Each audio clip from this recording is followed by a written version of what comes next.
Hey guys, welcome back to the channel. Today I got something pretty cool to take a look at. This is a new four-wheel drive truck from DEERC. This is the 9000E. It says it right down here on the bottom of the box. And this is a pretty neat looking little RC car. And one of the neat things about this is it has an LED strip light underneath this orange like racing strip across the truck that lights up. And you guys may be able to see it here in the video. But it's not real visible during the daytime, but it looks really cool at night, which I'll show you guys a few pictures. Probably put one up here now and then again in the table review, so you guys can see what that looks like when it's really dark. It's really neat. And it also has those white LEDs on the front bumper as well. Just a nice, neat touch that I really think adds a lot to this car. And that's why I think this is going to be really, really neat to drive around, especially at nighttime. So again, this is four-wheel drive, 1/14 scale, and it looks really, really cool. So let's get an idea what's underneath the hood of this thing and get it out for the drive review for this guy right after this.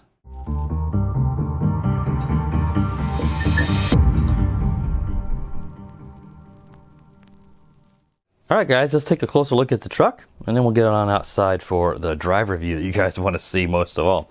So as you guys saw a while ago in the intro, this has that LED strip light across the top here, and it has some white LEDs in the front. The car has actually turned itself off because I did just film that intro a moment ago. But yeah, it looks really, really fantastic. I'll try to remember to put another picture. I took two different ones of the truck in the dark so you can really see how that looks in case you happen to skip past the intro. And it just really is fantastic and adds a really neat little touch to this truck.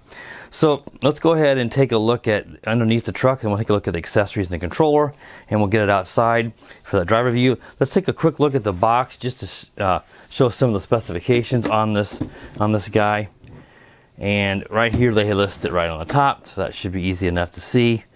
You've got your full scale, which what that's saying is it's fully proportional, because you know, scale, you think of 1/10, 1/14, and that's kind of a weird wording. And this is 1/14 scale, but it's full scale, means fully proportional. Steering and throttle. You got dual front and rear. I'm sure those are geared differentials. It's 2.4 gigahertz. Comes with two lithium-ion rechargeable packs, which I'll show you guys in a moment. Four-wheel drive, and it has shocks, which they all do, and they are just friction shocks, spring only. There's no oil in the 9000E. So let's go ahead and take a look underneath the truck. Now, I like that DEERC and some of the other brands, but DEERC in particular is including these body clips with the little plastic pull tabs. It just makes these so much easier to pull off. And pretty sure this is a PX Toys rebrand of some sort. PX Toys. One way you can usually tell is by the controller. It looks like a PX Toys to me, but that's good because they are a good budget RC brand. So when you pull this off the top, you need to be mindful that because of that strip light, there's an attached wire. It's going in here. You could unplug this if you want. It's a little 2-pin here. Let me hold it up a little bit so you guys can get a better view of that. You could unplug that if you wanted to, if you need to completely remove the shell, especially if you want to get in here and work on the car. This is obviously getting in the way a bit, but obviously the lights are underneath here. This black is to sort of keep the light within this confined area, and then it shines through that orange like racing strip, and that really adds that extra glow to the truck with that orange, black, and a little bit of red texture where it says high-speed car. Just keep in mind, as I mentioned in the intro, it doesn't show up really well in bright daytime.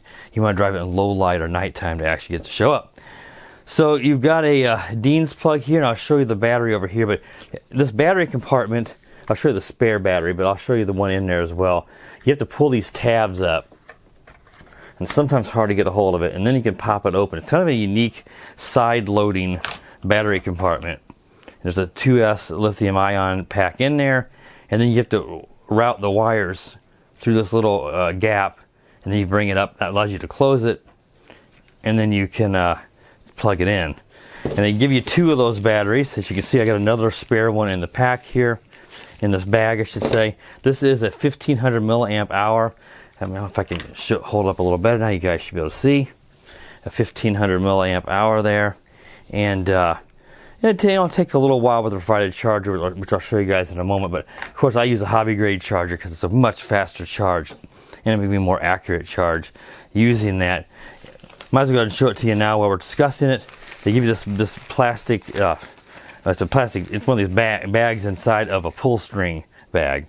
So they include one of these nice pull string bags. You can put all your parts in there and then pull it tight. But inside of there, they give you a separate bag, and it has the charger.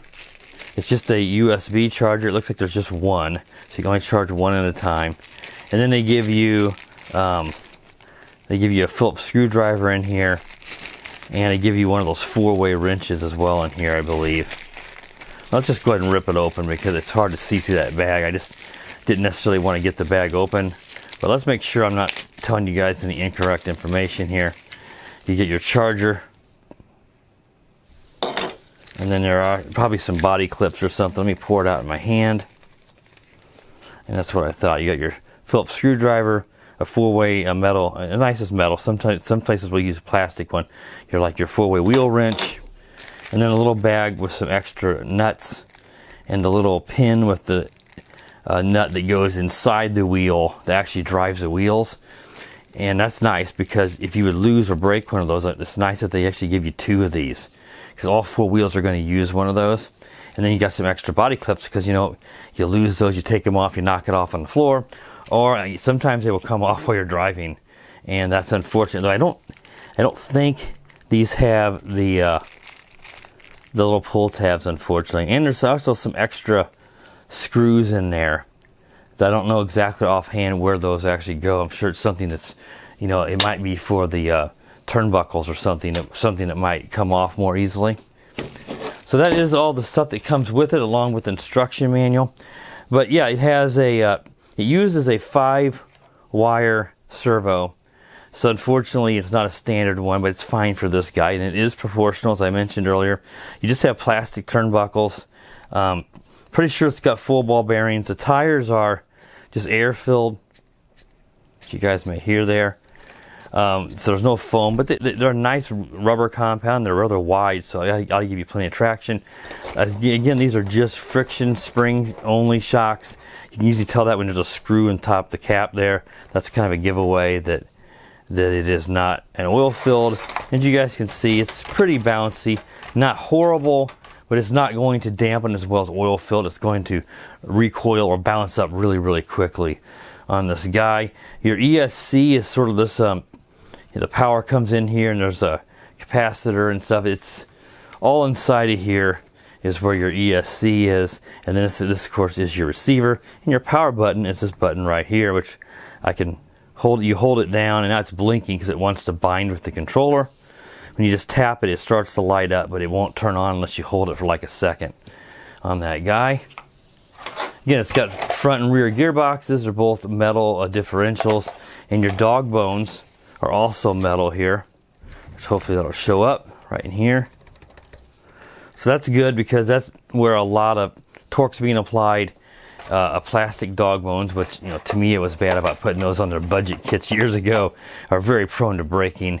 Metal dog bones aren't going to.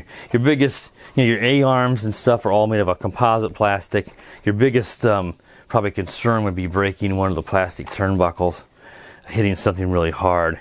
But thankfully, something like that, you could go to a hobby shop and you can replace those turnbuckles with, you know, ones with a screw through them and the little metal ball on the end. I mean, you could replace the turnbuckles. That's not a big deal on this guy.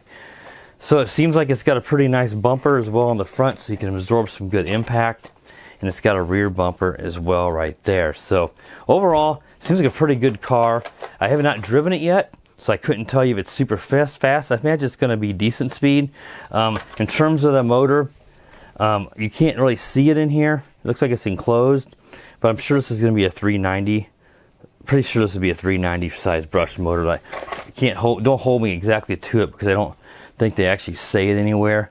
Yeah, I might be able to dig around the instruction manual or the listing that might say, but it's a brushed motor. It's not brushless. I didn't mention that.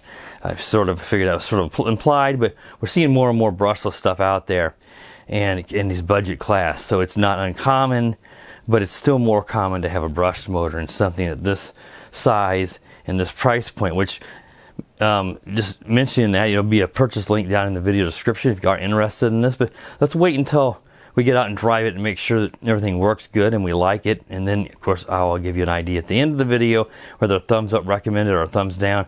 Most likely it's going to be a thumbs up, just from my past experience with these PX Toys type trucks and cars are usually pretty good, so I'd be shocked if it wasn't.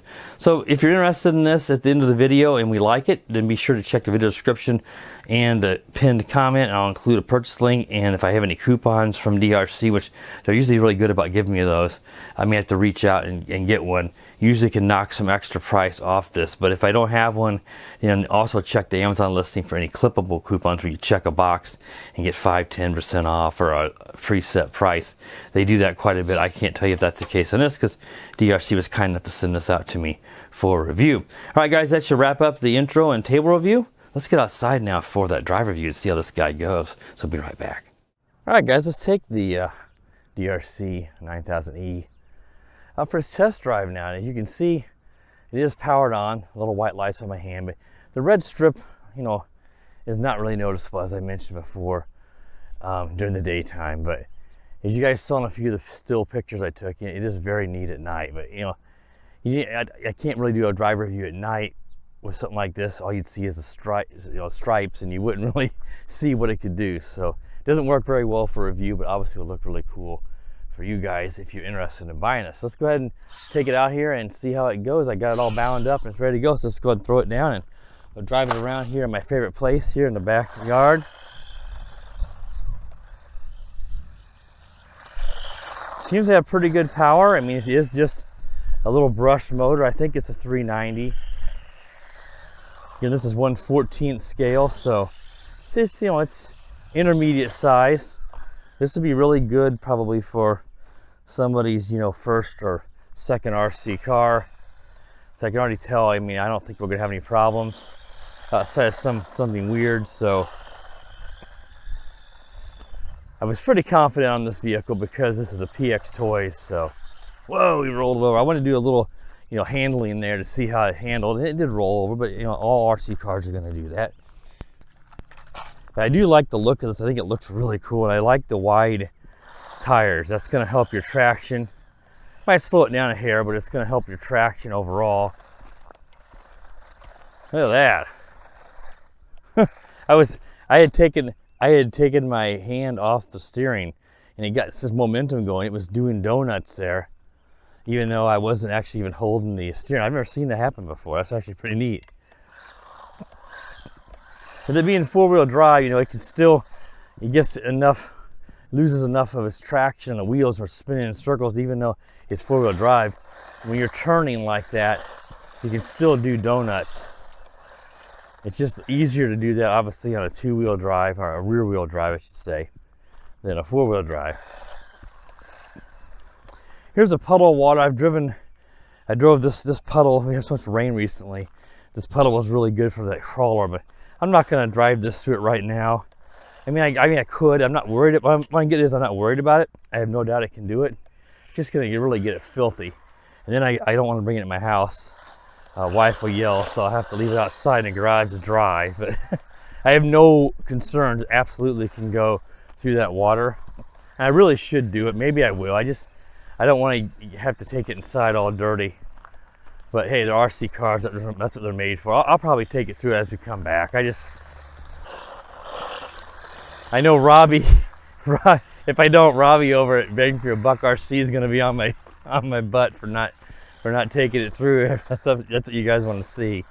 I'm thinking ahead for myself and not thinking as much about what you guys want to see. So yeah, I'll take it through the puddle here when we get back.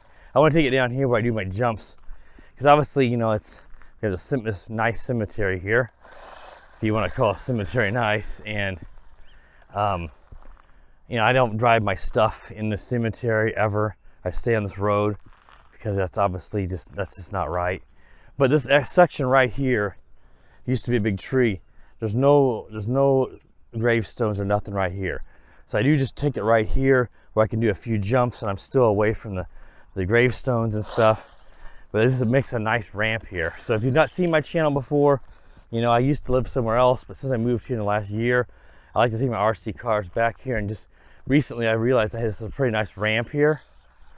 So really it's, It's being smaller and it's brushed, I want to see what it would do there. It obviously makes it up the ramp or the incline just fine, but it doesn't have enough momentum to really jump. Let's try it again. So yeah, it's just basically going to be climbing this. You know, a larger RC car is going to be able to jump, especially a big brushless like my Maximus or something. But some of the cars here can jump this, and some can't. Now they just mowed this today, so the grass is short. You can see I heard them out here mowing, and you can see by its height. So the grass height is not a problem. It's just the size of this car. It doesn't have enough speed. If this were brushless, it might be able to get up to that speed and jump into it. So this is just a brushed guy. But yeah, we can get up the incline, and that's what I want to see the most important. Can it make it up that hill? This is probably a 35-degree incline, somewhere around there, I'm guessing. And here we got a car coming now. But yeah, it can make it up this incline just fine, but it can't jump it.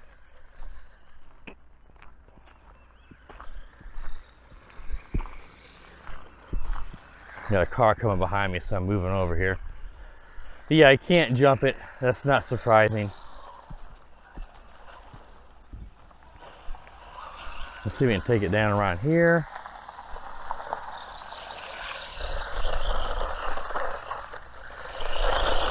Yeah, it works really well.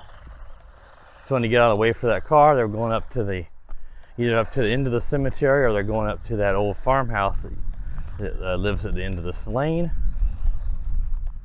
But yeah, now this really tall grass. Ooh, I'm surprised by that. I didn't think it'd be able to go even far at all. This is very tall because some people back here don't mow their grass, and some do.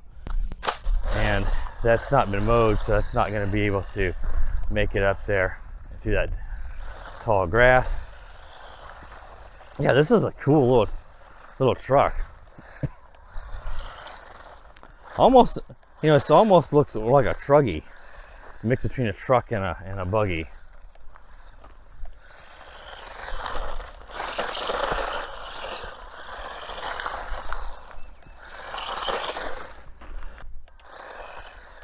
Yeah, this is a nice little car. Exactly what I expected from a PX Toys, rebranded. The nice thing about getting something like this from DRC is, you know, they may have added their own little touches to this particular one, this body. I don't think PX Toys makes this exact buggy, truggy or truck with the racing stripes and LEDs, and they always put LEDs in the front. But you're gonna get 2 batteries. You don't typically get that with the PX Toys. And you're gonna get good customer service and, you know, 2-day shipping. All right, let's take it through that water now. I said I'd do it. I know Robbie would be on my case if I didn't. Oh yeah, no problems. Honestly, with it being sort of dusty from this rock dust, you know, that water is not a bad idea. Let's take it through again here, and then, oh yeah, we got the car coming back down, so we need to get out of their way.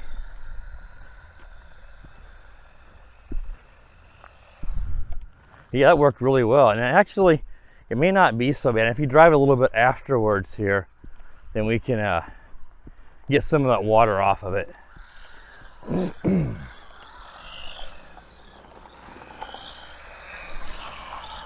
Okay. Let's see if we can hit that puddle one more time. They weren't at the house. They must have been dropping someone off. They weren't up there very long.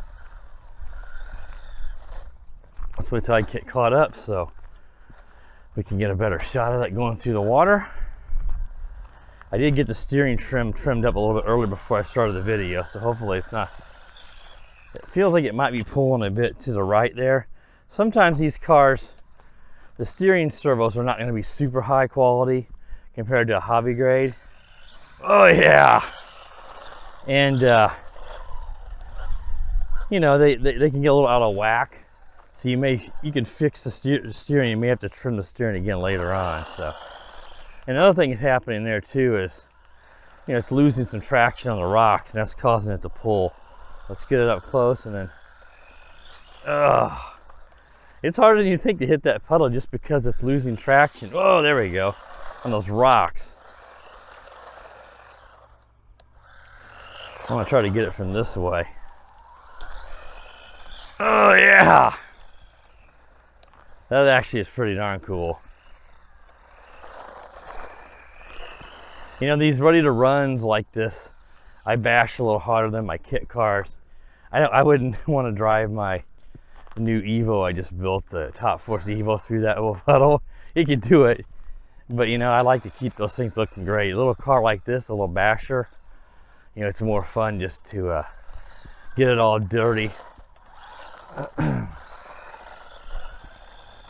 Yeah, this is a nice little car. Now, obviously, if I'm driving it back here, this is not a good place to get a top speed test, because obviously the loss of traction on the rocks, the bouncing around, we want to do that in the street. So let me know, guys, if you're watching the video still. I know people skip around a lot. If you want to see a top speed test on this, let me know. I can come back and make another one. But just put a my GPS reader, probably zip tie it to the rear spoiler, and we can do a top speed test on this guy. So that should wrap it up, guys. Appreciate you guys for watching. Again, if you're interested in this, there'll be a purchase link down in the video description. Hopefully I'll remember to put a pinned comment. You see it's pretty wet from it, but it's totally fine. We'll just let it dry off in the garage. And one trick I don't have one right now, but an air compressor is a great way to clean an RC car, because you don't always want to use water. You can take it, and once it dries, if you have a really powerful air compressor, blow in there, you can blow all that dust and grime. A can of compressed air like used for a computer would work, not as well, but those are really expensive. So just if you have an air compressor in your garage, that works really well. All right, guys, that wraps up the review of the DEERC 9000E. If you're new to the channel, please consider subscribing. While you're at it, click that bell. That way you're notified every time I do upload a new video. And as always, guys, have a wonderful day. The power of the dark side.